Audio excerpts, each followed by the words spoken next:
Everyone, कैसे हैं आप सब। I hope you all are good.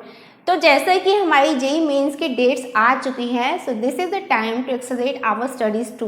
तो जो टॉपिक मैंने आज के लिए पिक किया है दैट इज़ ज़ीनर डायोड, क्योंकि हमें पता है कि हर साल सेमीकंडक्टर डिवाइसेस में से एक 4 नंबर का क्वेश्चन जरूर आता है और आपने प्रीवियस ईयर पेपर्स में देखा होगा कि उन डिवाइसेस में Zener diode is the most important topic.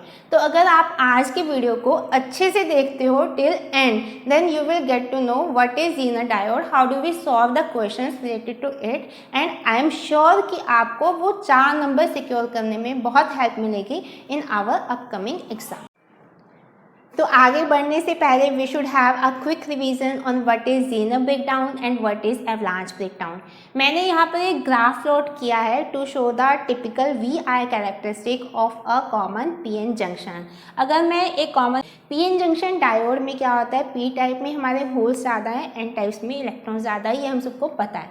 अगर मैं उसको फॉरवर्ड बायस वोल्टेज देती हूँ तो एट सर्टन वोल्टेज जो अमाउंट ऑफ करंट होगी वो नेग्लिजिबल होती है, लेकिन एक कट डाउन या हमारी एक थ्रेशोल्ड वोल्टेज आती है जिसके बाद जब हम वोल्टेज अप्लाई करते हैं, इंक्रीज करते जाते हैं, तो जो हमारा रेजिस्टेंस होता है on the majority charge career वो बहुत ज़्यादा नेग्लिजिबल हो जाता है, जिसकी वजह से amount of current suddenly increase हो जाती है। So this is forward bias. अगर मैं उसी पीएन जंक्शन डायोड को रिवर्स बायस ऑपरेट करती हूँ तो यहाँ पर हमारे minority charge carrier on both side of the junction वो बहुत कम है, तो उनकी वजह से जो करंट प्रोड्यूस होगी that will be too small. Voltage increase करते जाओ लेकिन करंट इज़ वेरी स्मॉल, लेकिन after certain period of time जब वोल्टेज हमारी सफिशिएंटली हाई हो जाती है तो क्या होता है कि सडनली अमाउंट ऑफ करंट बहुत ज़्यादा इंक्रीज हो जाती है। So that voltage is the breakdown voltage या that point is the breakdown point. तो हमारी दो तरह की वोल्टेज होती है, दो तरह के ब्रेकडाउन होते हैं, ज़ीनर ब्रेकडाउन और एवलांच ब्रेकडाउन। ज़ीनर ब्रेकडाउन में क्या है कि जैसे हम लोग पीएन जंक्शन डायोड लिया, अगर मैंने उसको हैवीली डॉप किया तो मेजॉरिटी चार्ज कैरियर्स हमारे इंक्रीज हो जाएंगे। दोनों साइड ऑफ द जंक्शन से जब majority charge carrier they will travel, तो कोलिजन के लिए they have to travel lesser distance, जिसकी वजह से विड्थ जो होगी डिप्लीशन लेयर की बहुत स्मॉल होगी। जब मैं रिवर्स बायस वोल्टेज अप्लाई कर रही हूँ after certain period of time, जब हमारी वोल्टेज इज़ टू हाई, तो उस स्मॉल डिप्लीशन लेयर में अमाउंट ऑफ इलेक्ट्रिक फील्ड जो प्रोड्यूस होगा बहुत ज़्यादा होगा। वो इतना ज़्यादा होगा कि that is sufficient enough to knock out the electron from the valence bond, और वो वैलेंस बॉन्ड से इलेक्ट्रॉन निकलकर they will go to the end side of the junction through the depletion layer. So the amount of current जो होगी वो बहुत ज़्यादा होगी। This is called as the Zener breakdown. Avalanche breakdown में क्या है कि अगर मैंने उसको पिन जंक्शन को लेस ड्रॉप किया, यानी ड्रॉपिंग बहुत कम है, तो मेजॉरिटी चार्ज कैरियर बहुत कम हुए, तो जब वो मूव करेंगे from both side of the junction they have to travel larger distance before collision, तो विड्थ जो होगी डिप्लीशन लेयर की दैट विल बी बिगर। लेकिन इस केस में भी क्या है कि जब हम रिवर्स वोल्टेज को इंक्रीज करते हैं after certain period of time, जब वोल्टेज इज सफिशिएंट एनफ, तो हमारे जो माइनॉरिटी चार्ज कैरियर हैं on both side of the junction वो इतने ज़्यादा एनर्जी गेन कर लेते हैं कि वो सेमीकंडक्टर एटम में से दे आर कैपेबल कि उसमें से इलेक्ट्रॉन को नॉकआउट कर सकें। अगर वो एटम में से इलेक्ट्रॉन को नॉकआउट करेंगे it will create electron hole pair, और वो electron hole pair again it will increase the amount of current exponentially. So that kind of the voltage that is avalanche. तो पीएन जंक्शन डायोड की इसी reverse bias characteristic जिसमें कि ज़ीनर breakdown हो गया था उसको हम यूज़ कर सकते हैं इन Zener diode as voltage regulator. एक टिपिकल सिंबल जो हमारा ज़ीनर डायोड का है वो ये है, जिसमें मैंने पी और एन जंक्शन को इस सिंबॉलिक फॉर्म में रिप्रेजेंट किया है। अब हम देखते हैं इसकी वर्किंग कि ज़ीनर डायोड वोल्टेज रेगुलेटर की तरह कैसे बिहेव करता है। सबसे पहले मैंने एक ग्राफ प्लॉट किया है कि जिसमें मैं आपको बताती हूँ कि क्या होता है कि जब हमारे यहाँ से इरेगुलर वोल्टेज सप्लाई होती है तो वो रेगुलेट कैसे करता है हमारे इस आउटपुट वोल्टेज को। जैसे जैसे इनपुट वोल्टेज हमारी इंक्रीज़ होती चली जाती है वैसे वैसे आउटपुट वोल्टेज हमारी इंक्रीज़ होती चली जाएगी, लेकिन after reaching the breakdown voltage of the Zener diode तो क्या होगी, हमारी आउटपुट वोल्टेज वो हमारी कांस्टेंट हो जाएगी, यानी कि there will be no more increase in the output voltage, क्योंकि हमारे यहाँ पे ये दोनों पैरेलल में प्लेस्ड हैं, ये लोड रेजिस्टेंस भी और ज़ीनर डायोड भी। तो जो वोल्टेज होगी दोनों के across that will B same. हम इसकी फंक्शनिंग देखते हैं। तो यहाँ पर अगर अमाउंट ऑफ वोल्टेज कम है, ठीक है, अमाउंट ऑफ वोल्टेज कम है तो वो अमाउंट ऑफ वोल्टेज वो हमारी जाएगी यहाँ से होते हुए ज़ीनर डायोड में जाएगी। अगर वो अमाउंट ऑफ वोल्टेज यानी कि VI is less than VZ, तो उस केस में जो हमारी ये वोल्टेज आएगी वही वोल्टेज हमारी लोड रेजिस्टेंस में भी आएगी। जितनी वोल्टेज यहाँ इनपुट में है उतनी ही उसके अकॉर्डिंग आउटपुट में हमारी इंक्रीज हो रही है। लेकिन आफ्टर सर्टेन टाइम अगर हमारी VI इंक्रीज हो जाती है VZ से, अब VZ क्या है, हमारी ब्रेकडाउन वोल्टेज है, तो VZ तो वोल्टेज हमारी फर्दर इंक्रीज नहीं होगी, तो जो VZ की वोल्टेज होगी वही हमारी RL की वोल्टेज होगी, तो जो आउटपुट वोल्टेज होगी that will be constant. So this is the basic functioning of the Zener diode as a voltage regulator कि हमारी अमाउंट ऑफ वोल्टेज अगर इनपुट में कम या ज़्यादा भी है तो भी we will get certain constant value of the output volt. सबसे पहला क्वेश्चन हमारा ये है जो कि 10 जनवरी 2019 में इवनिंग शिफ्ट में आया है। तो इस सर्किट में आप देख रहे हो यहाँ पर मेरी इनपुट वोल्टेज 120 वोल्ट है। यहाँ पे मैंने एक रजिस्टर सीरीज में प्लेस किया है 5 किलो ओम का। ये ज़ीनर डायोड है जिसके पैरेलल में मैंने एक लोड रेजिस्टेंस 10 किलो ओम का प्लेस किया है and we have to find the current in Zener diode. तो उसके लिए हम क्या करते हैं, सबसे पहले वी विल सी कि हमारा जो ये डायोड है वो हमारा ऑन कंडीशन में है या नहीं। तो ये रिवर्स बायस है और ये हमारी इनपुट वोल्टेज 120 है, ज़ीनर वोल्टेज हमारी 50 वोल्ट है। इसका मतलब जो इनपुट वोल्टेज है वो ज़्यादा है हमारी ज़ीनर वोल्टेज से।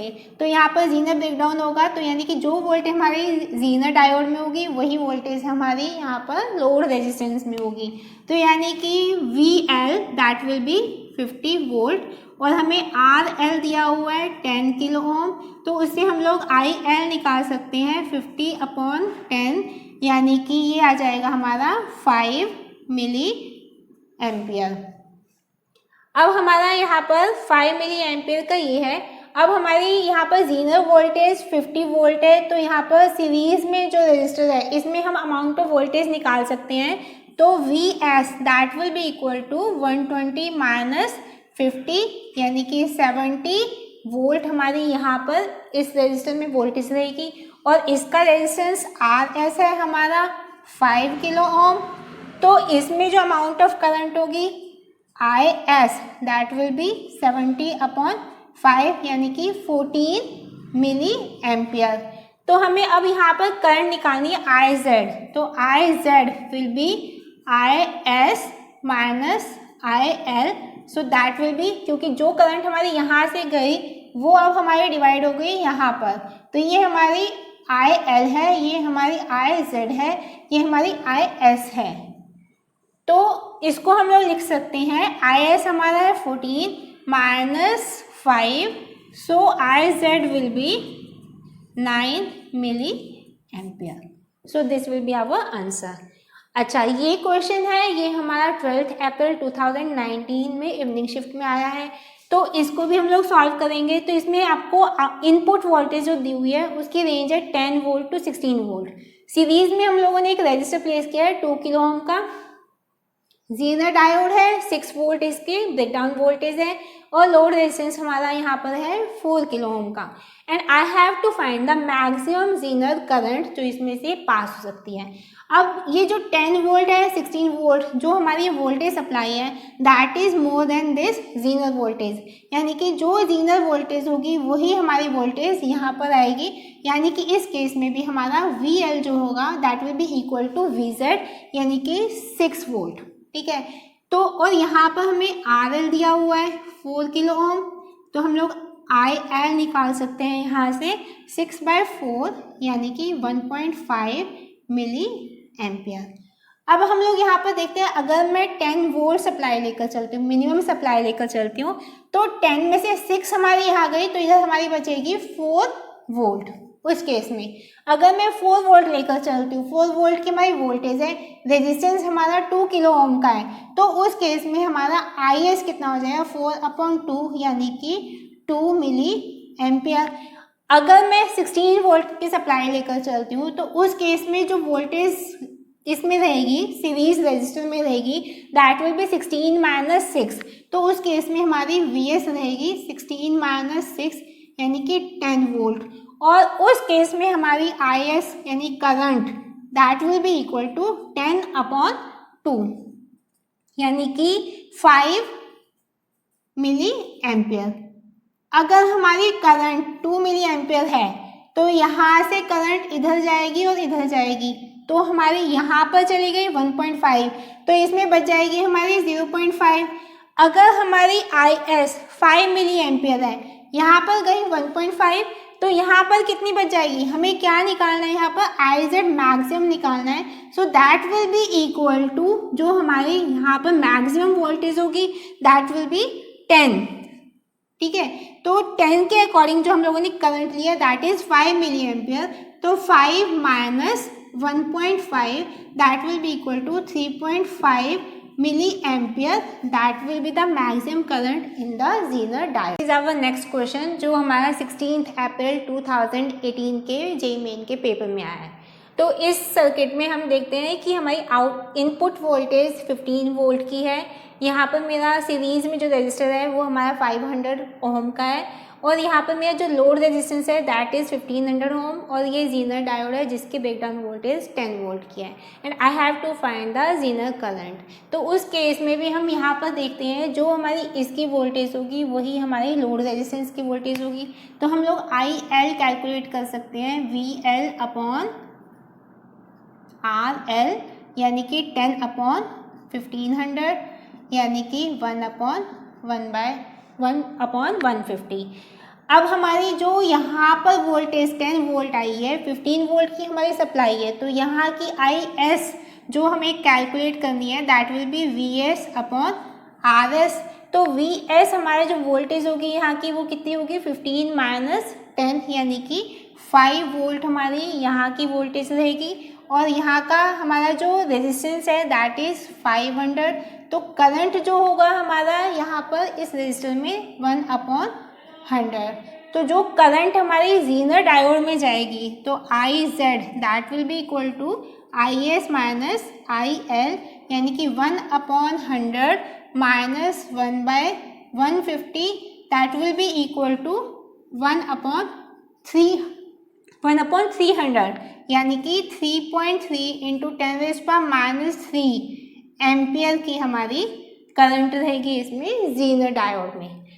आई shall take one more example जिसमें हम पता लगाएंगे कि हमारा ज़ीनर डायोड ऑन पोजीशन में है या ऑफ पोजीशन में है।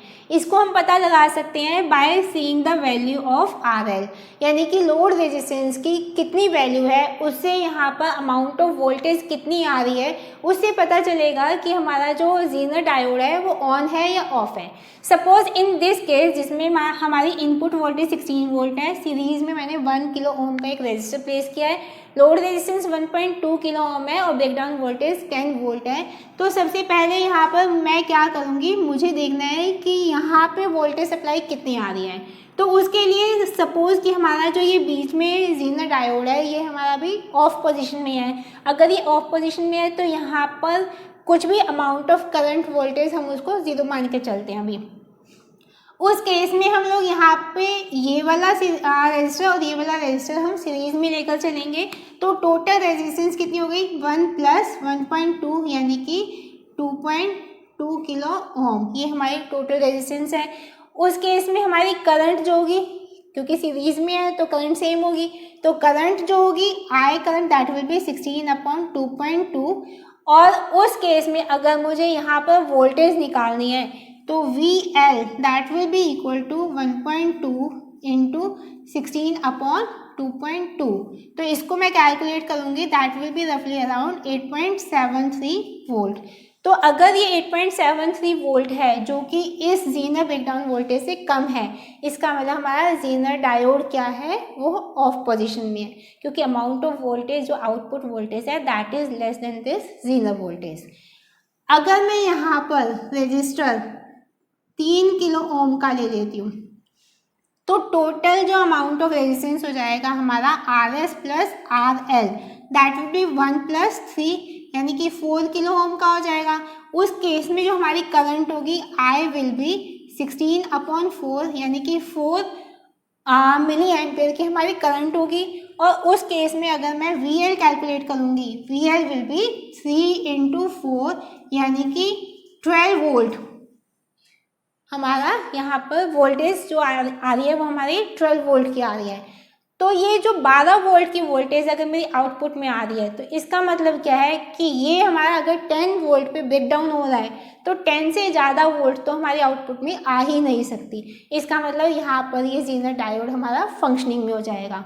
पहले केस में अगर ये नॉन फंक्शन है तो यहाँ पे IZ 0 हो जाएगी उस केस में। अगर ये नॉन फंक्शन है फर्स्ट केस में तो पावर कंजम्पशन भी हमारे यहाँ पे 0 हो जाएगी। दूसरे केस में फिर हम यहाँ पर IZ निकाल सकते हैं। हम लोगों ने यहाँ पे कैलकुलेट किया, VL हमारा 12 है तो जो कि ज़्यादा है, तो यहाँ ये जो 10 वोल्ट का पोटेंशियल रहेगा वही हमारा 10 वोल्ट का पोटेंशियल यहाँ रहेगा, जिससे हम यहाँ पर अमाउंट ऑफ करंट भी कैलकुलेट कर सकते हैं। यहाँ पर हम लोगों ने पोटेंशियल कैलकुलेट कर सकते हैं। अगर 10 वोल्ट इधर है, 16 इधर है तो 6 वोल्ट का यहाँ पर पोटेंशियल हो जाएगा। अमाउंट ऑफ करंट हम लोग इससे कैलकुलेट कर सकते हैं, इसकी भी करंट हम लोग कैलकुलेट कर सकते हैं बाय दिस प्रीवियस एग्जाम्पल्स। तो अब आपको क्या करना है, I shall give you one question कि आप इस वाले सर्किट में भी आप amount of current in Zener diode, amount of current over here, amount of current over here and the power consumption in this Zener diode, ये आपको calculate करनी है। Another question for all of you. I hope अब आप लोग ये question बहुत आसानी से सॉल्व कर सकते हो and this is one of the very important question. हमारा ये एक इनपुट सप्लाई दी हुई है 50 वोल्ट की। सीरीज में एक रेजिस्टर है 1 किलो ओम का, लोड रेजिस्टेंस RL है जो कि कनेक्टेड है पैरेलल में एक जीनर डायोड के, जिसकी जीनर वोल्टेज है 10 वोल्ट और जिसकी मैक्सिमम अमाउंट ऑफ करंट यानी कि IZ मैक्सिमम हमारी 32 मिली एम्पियर है। And what we have to calculate is RL minimum, कि कितना मिनिमम लोड रेजिस्टेंस हो कि हमारा ये ऑन पोजिशन में हो। IL मैक्सिमम, कितनी हमारी मैक्सिमम अमाउंट ऑफ करंट यहाँ से जा सकती है, कितनी मिनिमम अमाउंट ऑफ करंट यहाँ से जा सकती है और कितना मैक्सिमम लोड रेजिस्टेंस हम लोग यहाँ पर पुट कर सकते हैं। I hope this video was quite helpful for all of you. Please try to solve this numerical also. If you find any difficulty, please drop your comment in the comment box and I will certainly help you out. Thank you.